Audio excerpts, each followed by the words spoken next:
সারা দেশে আজকে থেকে ন্যাশনাল কমেডি পার্টি ন্যাশনাল মানে এনসিপি, আপনারা যেটাকে জানেন যে এনসিপির জুলাই পদযাত্রা বা এরকম কিছু একটা শুরু হচ্ছে। আমি এনসিপি কে ধন্যবাদ জানাই এবং তারা এটা নিয়ে আমরা জানলাম তারা প্রেস কনফারেন্স করেছেন, 64টা জেলায় যাবেন এবং তারা আবার গিয়ে জনগণের সাথে কানেক্ট করবেন। 64টা না, শুরুতে ওনারা 64টা বলেছিলেন। কি বলেছিলেন আমরা একটু সার্জিস আলমের কাছ থেকে শুনে আসি। আমাদের জুলাই পদযাত্রা আমরা 64 জেলাতেই যাচ্ছি এবং 64 জেলার আমরা 100টি উপজেলা এবং পৌরসভায় যাচ্ছে ওইগুলো যেগুলো আমরা প্রথম ধাপে ঘোষণা দিয়েছি। এর মধ্যে গোপালগঞ্জের আমাদের একটি পৌরসভা রয়েছে। দেখুন, আমরা গোপালগঞ্জ আমাদের বাংলাদেশের অন্যতম একটি জেলা এবং আমরা মনে করি যে সেখানে যারা রয়েছেন আমাদের সেই ভাই বোনেরাও আমাদের এই বাংলাদেশটাকে আমাদের কাঙ্ক্ষিত জায়গায় দেখতে চায়। সেখানকারও এমন অনেক ভাই বোন রয়েছেন যারা আমাদের এই জুলাই সক্রিয়ভাবে অংশগ্রহণ করেছেন। তো আমরা এইভাবে একটা জেলাকে আলাদাভাবে একটা কর্নার করা, আমরা এই প্রক্রিয়াটাতে যেতে চাই না যেটা এর আগে ছিল। হ্যাঁ, মনে হলো 64টার কথা বলেছেন, কিন্তু আমরা একটু পরে পত্রিকায় দেখলাম যে তারা প্রেস কনফারেন্স করে 2 ঘন্টা পরে তারা সিদ্ধান্ত নিয়েছেন তারা 6টি জেলা যাবেন না, স্পেশালি গোপালগঞ্জে যাবেন না। আমাদের আসলে স্মরণ শক্তি খুব ভালো না। অনেকেই চিন্তা করবেন যে হঠাৎ করে এই গানটা কেন তারা সেখানে যাবে না। যারা এই কথাটা ভুলে গেছেন তাদের জন্য এখন আমরা একটু জানিয়ে রাখি, গত বছর একই সময়ে তারা জুলাই মাসে গোপালগঞ্জে গিয়েছিলেন। একটা জেনারেল ওয়াকারের জিঘাংসা মেটানোর একটা পরিকল্পনা থেকে এনসিপি সেখানে গিয়েছিল। কিভাবে জিঘাংসা মেটানোর পরিকল্পনা? কারণ খুব স্পেসিফিক ভাবে গোপালগঞ্জকে, যেটা বঙ্গবন্ধুর গ্রামের বাড়ি, শেখ হাসিনার গ্রামের বাড়ি বা তাদের হোম ডিস্ট্রিক্ট, সেটার লোকজনকে উত্তপ্ত করার যত ধরনের চেষ্টা আছে সেগুলো আগে থেকে করা হয়েছে। সারা বাংলাদেশে সেটা ছিল জুলাই পদযাত্রা, কিন্তু গোপালগঞ্জের জন্য সেটার নাম করা হয়েছিল মার্চ টু গোপালগঞ্জ। মানে মার্চ টু বললেই মনে হয় যে একটা মার্চ করে যাব, আক্রমণ করবো, march to Ganabhaban, march to এগুলো আগে হয়েছে। সুতরাং তারা এক ধরনের ওয়ার ডিক্লেয়ার করে, যুদ্ধ ঘোষণা করে তারা সেখানে গিয়েছিলেন। এবং তাদের যারা সম্মতি উৎপাদন করেন, তাদের যেগুলো টেলিভিশনে বা অন্যান্য মিডিয়ায় ইউটিউবে কথা বলে থাকে, তারা বিভিন্ন সময় যে 32 গুড়িয়ে দিয়েছি, এখন টুঙ্গিপাড়া গুড়িয়ে দিব, এই আওয়াজটা কন্টিনিউ দিচ্ছিলেন। এবং মুজিববাদ খেয়ে ফেলবো, মুজিববাদ ধ্বংস করে ফেলবো, এগুলো এনসিপি নেতারা দীর্ঘদিন ধরে বলে তারপরে তারা গোপালগঞ্জ গিয়েছিলেন। এই যে তারা এত যুদ্ধাবস্থা নিয়ে গোপালগঞ্জে গেলেন, তাদের সাথে সেনাবাহিনী, পুলিশ ইত্যাদি ইত্যাদি সকল প্রশাসন মিলে গেলেন। তারপরে রেজাল্টটা কি হয়েছিল, আসুন সেই রেজাল্টটা আমরা আবার একটা ভিডিও দেখে স্মরণ করি।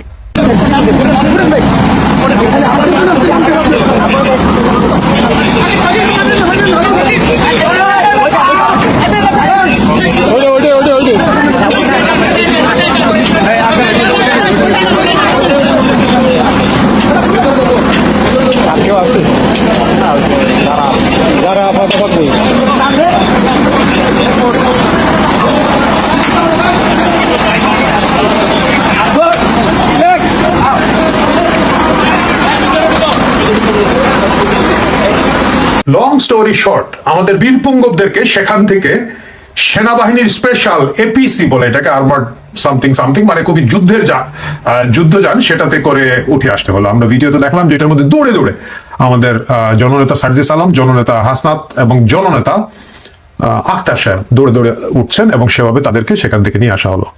আমরা অনেকে হয়তো এটা দেখে আনন্দ পাবো, তৃপ্তি পাবো যে হ্যাঁ ঠিক আছে, গোপালগঞ্জে গিয়েছিলাম, মাস্তানি করতে গিয়েছিল, খুব ভালো হয়েছে, শিক্ষা হয়েছে। আসলে কি তাই? আমাদের এই কথাটা ভুলে গেলে চলবে না। এই ঘটনার প্রেক্ষিতে আমাদের জেনারেল ওয়াকার 5 দিন এই জেলাটাকে ব্লক করে রেখে নিপীড়ন চালিয়েছে, নির্যাতন চালিয়েছে। আমাদের ভুলে গেলে চলবে না, সেই সময় 5 জন মানুষ গোপালগঞ্জকে রক্ষা করার জন্য, টুঙ্গিপাড়াকে রক্ষা করার জন্য সেখানে প্রাণ দিয়েছেন। ওয়াকার বাহিনী এবং তার পুলিশ বাহিনী, ইউনুসের পুলিশ বাহিনী, ওয়াকারের সেনাবাহিনী সম্মিলিত আক্রমণের মুখে 5 জন মানুষ সেখানে মারা গিয়েছেন। 3 জন তাৎক্ষণিকভাবে মারা গিয়েছিলেন যতটুকু মনে পড়ছে, 2 জন পরবর্তীতে হাসপাতালে চিকিৎসাধীন অবস্থা মারা গেছেন। কতজন যে আহত হয়েছেন, কতজন যে নিপীড়িত হয়েছেন, কতজন গ্রেফতার হয়েছেন, সেই কথাটা আমাদের আর মনে নাই। শুধু আমাদের মনে আছে বাংলার একমাত্র বীর, 800 বছরের মধ্যে যিনি সবচেয়ে মহান ছিলেন, আমাদের হাদি শাহমা, তার বিখ্যাত হাদিমাদি ছিঁড়ে ফেলার স্লোগানটা তখন এই গোপালগঞ্জের উপরে ক্ষুব্ধ হয়ে দিয়েছিলেন। তারা যখন ভেবেছিলেন যে সারা বাংলাদেশ তাদের দখলে, তাদের যা ইচ্ছা তাই করতে পারবেন, গোপালগঞ্জের মতো একটা ছোট্ট জেলার সেখানকার কৃষক শ্রমিক জনতা, কিশোর যারা মারা গেছে, 18, 19, 20 বছরের কিশোর মারা গিয়েছিলেন, একজন রিক্সাওয়ালা, সেই কৃষক শ্রমিক জনতা, সাধারণ মানুষ, তাদের এই মাস্তানিকে ওয়াকার, ইউনুস এবং তাদের এই ল্যাংবোর্ডদের মাস্তানিকে সেখানে চ্যালেঞ্জ করেছিল। এবং সেই বিক্ষোভের কারণেই হাদি মাদি ছিঁড়ে ফেলার জন্য গোপালগঞ্জের তারা খুব চিৎকার চেঁচামেচি করছিলেন এবং জেনারেল ওয়াকার সেখানে নির্মম নিপীড়ন চালিয়েছে। বছর ঘুরে এবারও তারা একই নাটক করতে সেখানে যেতে চাচ্ছিল, এবং সেই নাটকটা করতে গিয়ে আমার মনে হয় সার্জিস আলম আলাদাভাবে গোপালগঞ্জের কথা বলেছেন। আমি জানি না কোনো সাংবাদিক হয়তো জিজ্ঞেস করতে পারেন বা নিজে থেকেই গোপালগঞ্জের কথা বলেছেন। বলার 2 ঘন্টা পরে, আমার ধারণা বলার সময় খেয়াল হয় না, বলার পরে ওয়াকারকে বলেছেন যে আপনার ওই কি এপিসি গুলা রেডি করেন, ট্যাঙ্ক ম্যাঙ্ক দেন, আমরা তো গোপালগঞ্জে যাবো। বেচারা ওয়াকার হোস্টেস করে এসেছেন, এখন হয়তো ভাবছেন যে এনাফ হয়েছে, আজকে ভাই আর মারতে পারবো না। অথবা আমি জানি না, সরকারে যারা আছেন, বিএনপির কোনো দায়িত্বশীল ব্যক্তি হতে বলতে পারেন যে এইসব ফাজলামো আর করা যাবে না। অথবা তাদের মনে হয়েছে এবার যদি এপিসি না থাকে, গতবার এপিসি ছিল, এইবার এপিসি সহই যদি কোনো একটা বিপদ হয়ে যায় তাহলে কি হবে? এত কষ্ট করে, এত মানে সবাই তো আর সার্জিস আলমের মতো জমিদারের নাতি না, বাকিরা তো একটু ডাইনে বায়ে করে কিছু আয় রোজগার করেছেন।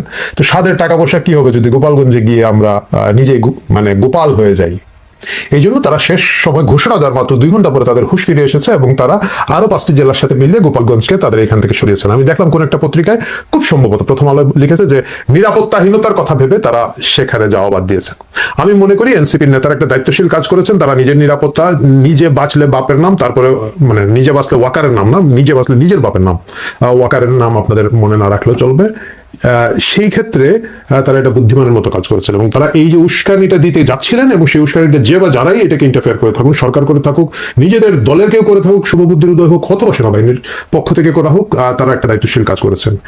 কিন্তু এখন পর্যন্ত আমরা দেখতে পাই টেলিভিশনের টক শোতে প্রকাশ্যে এবং মানে অন্যান্য সোশ্যাল মিডিয়া ইনক্লুডিং ইউটিউবে অনেক উগ্র ডানপন্থী জামাতপন্থীরা বলেন যে আমরা পরবর্তীতে টুঙ্গিপাড়া ভেঙে ফেলবো। আমি কয়েকদিন আগেও দেখেছি ওই যে টিকটিকি ব্যারিস্টার একটা আছে কে জানো, ও আবার গিয়ে টুঙ্গিপাড়ায় হামলা করবো। টুঙ্গিপাড়ায় হামলা করার মতো ক্ষমতা শক্তি তাদের হয়তো আর নেই। সেটা যে নেই এটার কারণ হচ্ছে গত বছর গোপালগঞ্জের মানুষ সাহসের সাথে, দৃঢ়তার সাথে এটা প্রতিরোধ করেছে।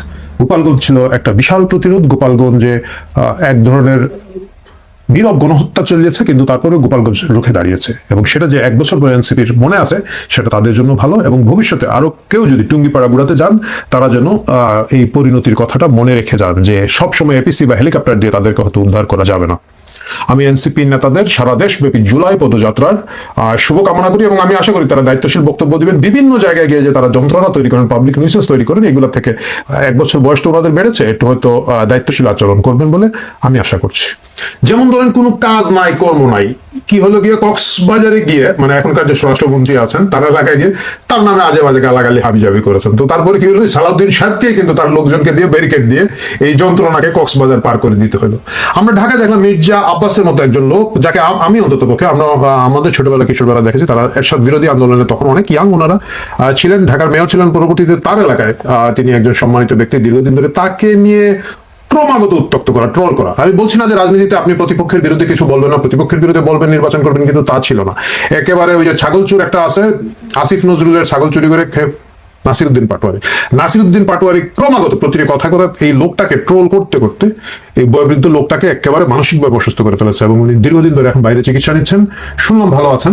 কিন্তু এই যে মানুষকে উত্তক্ত করা, মানুষকে যন্ত্রণা করা, মানে রাজনীতি করা এক কথার, পাবলিক নিউসেন্স তৈরি করার যে একটা টেন্ডেন্সি, এই ন্যাশনাল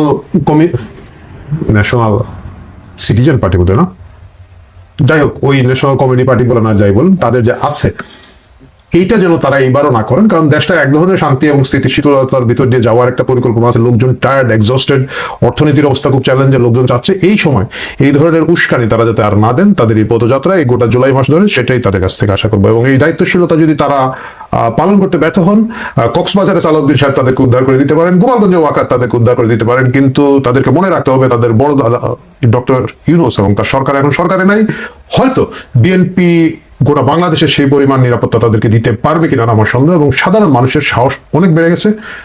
বিভিন্ন জায়গায় গিয়ে তারা যদি এখন ধরেন ক্ষমতাসীন বিএনপি আছে ভাই, তাদের তো পাওয়ার এখন অনেক বেশি। আপনি যদি সালাউদ্দিন সাহেবের মতো অন্য জায়গায় গিয়ে আরেকটা মন্ত্রীর নামে কিছু বলেন, আপনারা যে এপিসি চড়ে ফেরত আসতে পারবেন, বা ভাড়া দিয়ে ফেরত আসতে পারবেন, হেলিকপ্টার দিয়ে ফেরত আসতে পারবেন, এই নিশ্চয়তা কিন্তু নাই। সুতরাং দায়িত্বশীল আচরণ করুন, দেশকে শান্তি রাখুন, এটা আশা করি। এবং গোপালগঞ্জ মাথা থেকে ঝেড়ে ফেলুন, কারণ এটা আপনাদের নিরাপত্তার জন্য ভালো, এবং ভবিষ্যতে আরো অনেকগুলো গোপালগঞ্জ যা হবে সেগুলো এড়িয়ে চলাটা আপনাদের বুদ্ধিমানের কাজ। প্রিয় দর্শক, আজকে শেষ করার আগে আমি শ্রদ্ধাভরে স্মরণ করছি গোপালগঞ্জের সেই 5 শহীদকে, যারা তাদের প্রাণের বিনিময়ে তাদের জেলার সম্মান রক্ষা করেছিলেন, যে জেলায় বহিরাগতরা গিয়েছিলেন আক্রমণ করার জন্য, মার্চ টু গোপালগঞ্জ বলে তারা রুখে দাঁড়িয়েছেন এবং যারা আহত হয়েছেন তাদের প্রতি শ্রদ্ধা।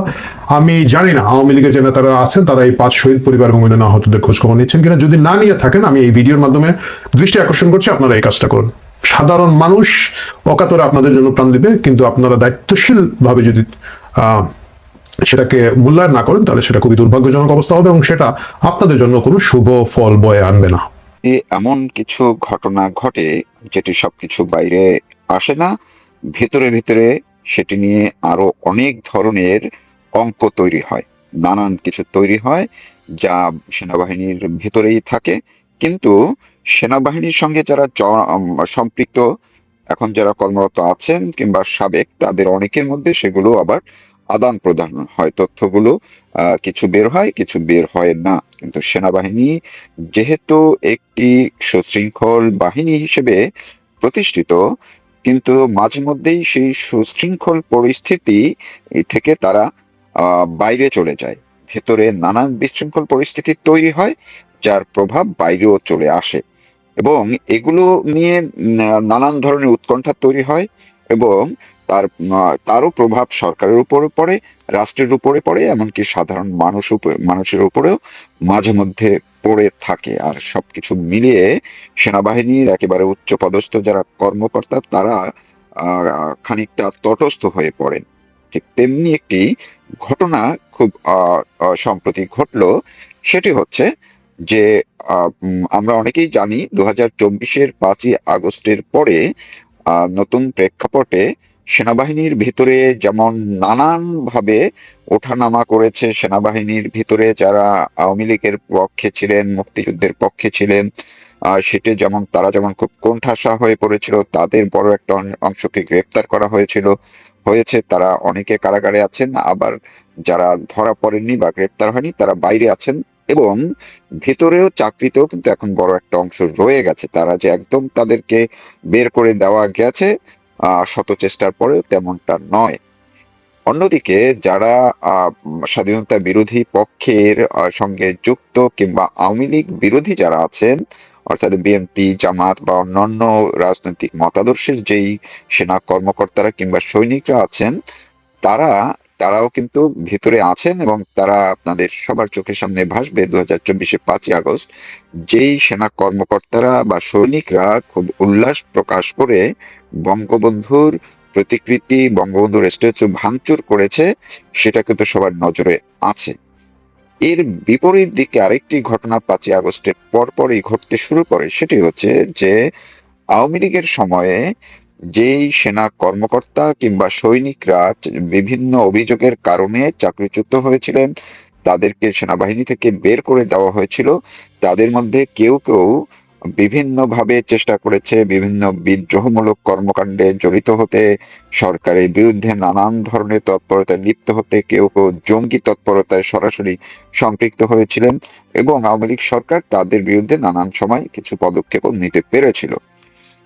কিন্তু এর বড় একটি অংশ যারা পুরো আওয়ামী লীগের সময়ে আর চাকরিতে ফেরত যেতে পারেননি, 5ই আগস্টের পরে এই অংশটা তারা তৎপর হয়ে ওঠে, তারা তাদের চাকরি ফিরে পাওয়ার জন্য নানানভাবে তৎপরতা চালায়, নানান প্রক্রিয়া চালায়, কিছুটা আইনগতভাবে, আবার অনেকটা তারা ভিতরে ভিতরে। তো এই যে আইনগতভাবে যারা চেষ্টা করছিল এবং সরকারের সঙ্গে অর্থাৎ ডক্টর ইউনূস সরকারের সঙ্গে হাত মিলিয়ে যারা আবার চাকরিতে ঢুকে সুযোগ সুবিধা নেওয়ার চেষ্টা করেছিল, এমনতর 733 জন আবেদন করেছিল সেনাবাহিনীর আশ্বাসের পরিপ্রেক্ষিতে। তাদেরকে বলা হয়েছিল যে তোমরা আবেদন করো তোমাদের চাকরি ফেরত দেওয়ার জন্য, আমরা সেগুলো বিবেচনা করব। সেই প্রক্রিয়ার অংশ হিসেবেই এই বছরের 5 ফেব্রুয়ারি সেনাবাহিনীর জন্য প্রতিরক্ষা মন্ত্রণালয় থেকে একটি প্রজ্ঞাপন জারি করা হয় এবং এই প্রজ্ঞাপনে বলা হয় যারা চাকরিচ্যুত হয়েছে 2009 থেকে 2024 পর্যন্ত তাদেরকে চাকরিতে পুনর্বহালের ব্যবস্থা করা হবে। সে অনুযায়ী 733 জন আবেদন করেছিল। এগুলো গত এই ফেব্রুয়ারি থেকে এ পর্যন্ত তারা যাচাই বাছাই করে এর মধ্যে 145 জনকে চাকরি ফিরিয়ে দেয়া কিংবা তাদের সুবিধা দেওয়ার প্রক্রিয়া সম্পন্ন করেছে। আপনাদের সবারই নজরে আসছে মাত্র 3-4 দিন আগে, অর্থাৎ গত এই জুলাইয়ের শেষ দিকে, জুনের শেষ দিকে, এই যে গোলাম আজমের পুত্র আজমি, তাকে ভূতাপেক্ষ হিসেবে তার চাকরি ফিরিয়ে দেওয়া, তার সম্মান, তাকে প্রমোশন দেওয়া হয়েছে এবং 1 কোটি টাকার বেশি আর্থিক সুবিধা দেওয়া হয়েছে। পাশাপাশি মাসিক যে বেতন ভাতা ইত্যাদি ইত্যাদি এগুলো তো পাবেনি, এবং এরকম 4 জনকে ভূতাপেক্ষ চাকরি ফিরিয়ে দেওয়া হয়েছে। তাদের সম্মান, তাদের পদাধিকার বিভিন্ন কিছু হিসেব করে পুষিয়ে দেওয়া হয়েছে, অর্থাৎ আগের যে প্রমোশন দেওয়া হয়েছে এরকম আছেন 4 জন। বাকি যে 141 জন, এই 141 জনকে সেনাবাহিনী তাদের চাকরি ফিরিয়ে দিয়েছে, কিন্তু সেটা তাদের অবসর, তাদেরকে যে বরখাস্ত করা হয়েছিল সেনাবাহিনী থেকে, সেই বরখাস্তের আদেশটি তারা প্রত্যাহার করে সেই জায়গায় স্বাভাবিক অবসর প্রক্রিয়ার অংশ হিসেবে তাদেরকে দেখানো হয়েছে, তারা যথাযথ সুযোগ সুবিধা পাবেন। তো এখন এই যে 141 এবং 145 জনকে যে সরকার সেনাবাহিনী যে আমলে নিয়েছে, বাকি বড় অংশ মানে 588 জন, তারা কোনো কিছুই এখন পর্যন্ত পাননি। এই 588 জন যখন জানতে পারলেন তাদের আবেদন বিবেচনা নিয়েও তাদেরকে চাকরিতে বহাল করার বা তাদের সুবিধা দেওয়ার কোনো প্রক্রিয়ায় তাদেরকে নেওয়া হয়নি, এর পরপরই গত এই সপ্তাহখানেকের মধ্যে তারা রীতিমতো ফুঁসে উঠতে শুরু করেছেন। তারা বিভিন্ন জায়গায় ইতিমধ্যে বৈঠক করেছেন এবং বিভিন্ন তৎপরতা তারা শুরু করেছেন, এবং এই তৎপরতার খবর যখন আবার সেনাবাহিনীর কাছে পৌঁছে গেছে, সেনাবাহিনীর পক্ষ থেকে খুব জরুরি ভিত্তিতেই তাদের উপরে বিশেষ নজরদারি শুরু করেছে যে এই সুবিধা বঞ্চিত যেই সেনা কর্মকর্তারা, তাদের এই 588 জনের মধ্যে অনেকে আছেন কর্মকর্তা, আবার আছেন কিছু সংখ্যক সৈনিক এবং সশস্ত্র বাহিনীর, সেনাবাহিনীর, তারা নৌবাহিনীর, বিমান বাহিনীর বিভিন্ন ফোর্সের মধ্যেই তারা আছেন, তো মানে ছিলেন। এই 588 সাবেক সেনা কর্মকর্তা এবং সৈনিক, তারা যাতে একজোট হয়ে বড় কোনো পরিস্থিতি তৈরি করতে না পারে কিংবা করছে কিনা, এই জন্য তাদের উপরে বিশেষ নজরদারি ইতিমধ্যেই শুরু করা হয়েছে। তাদের গতিবিধি প্রত্যক্ষ করা হচ্ছে এবং তাদের পিছনে লোক লাগানো হচ্ছে। এজেন্সি ডিজিএফআই প্রতিদিন তাদেরকে ফলো করছে, তারা কোথায় যায়, কে কোথায় কি করছে সবকিছু। কিন্তু এর মধ্যেও এই সাবেক সেনা কর্মকর্তা এবং সৈনিকরা বসে নেই। তারা কেউ কেউ বিষয়টিকে একটু নমনীয় ভাবে বা আরো একটু অপেক্ষা করার পক্ষে থাকলেও উচ্চ পর্যায়ের কয়েকজন যারা আগেও খুব সক্রিয় ছিলেন, এখন তারা নতুন করে সংঘবদ্ধ হয়ে সক্রিয় হওয়ার চেষ্টা করছেন। তারা যে কোনো পরিস্থিতি তারা তৈরি করতে পারেন যে কোনো সময়, কারণ তারা এই ইস্যুটিকে এমন একটি ইস্যু হিসেবে দেখছে যে আমার সঙ্গে 2 জন সাবেক এই সেনা কর্মকর্তার এই পর্যায়ে তাদের সঙ্গে কথা হয়েছে। তারা পরিষ্কার করে বলেছেন যে তারাও বঞ্চিত হয়েছিলেন, তাদেরকে আওয়ামী লীগ সরকারের সময় চাকরিচ্যুত করা হয়েছে, কিন্তু তারা সুযোগ সুবিধা পাননি। অথচ এই যে স্বাধীনতা বিরোধী গোলাম আজমের পুত্র আজমি এবং আরো যে 2-3 জনকে চাকরি ফিরিয়ে দেওয়া হলো এবং বিপুল পরিমাণ টাকা দিয়ে, তাদের বেতন ভাতা দিয়ে ভূতাপেক্ষভাবে, এইটা তাদেরকে ক্ষুব্ধ করেছে, প্রচন্ড রকম ক্ষুব্ধ করেছে। তারা এইটি মেনে নিতে পারছেন না। 2 জন সেনা কর্মকর্তা আমাকে বলেছেন তাদের এখন যেই পর্যায়ে তারা এসছেন, তাদের বয়সে, তারা এই আওয়ামী লীগ বিরোধী যে আন্দোলন 2024-এ, সে আন্দোলনের শুরু থেকে পুরোটা সময় তারা সক্রিয় ছিলেন, তারা মাঠে পর্যায়ে কাজ করেছেন, তারা অনেক এই একটা বাক্য তারা বলেছেন যে বাইরের মানুষ জানে না, কিন্তু ভিতরে তারা এমন কিছু প্রক্রিয়া করেছেন মাঠ পর্যায়ে নেমে। বা সেটিকে তারা কি ইঙ্গিত করেছেন, তারা কি সরাসরি অংশ নিয়েছিলেন কিনা সেটা তারা বলেছেন অংশ নিয়েছেন, কিন্তু আমি তাদের একজনকে জিজ্ঞেসই করেছিলাম যে বলা হচ্ছে যে এই যে স্নাইপার রাইফেল ব্যবহারের ক্ষেত্রে বলা হয় সাবেক অনেক সেনা সদস্যরা অংশ নিয়েছিল, আপনারা কি সেই প্রক্রিয়ায় যুক্ত ছিলেন কিনা?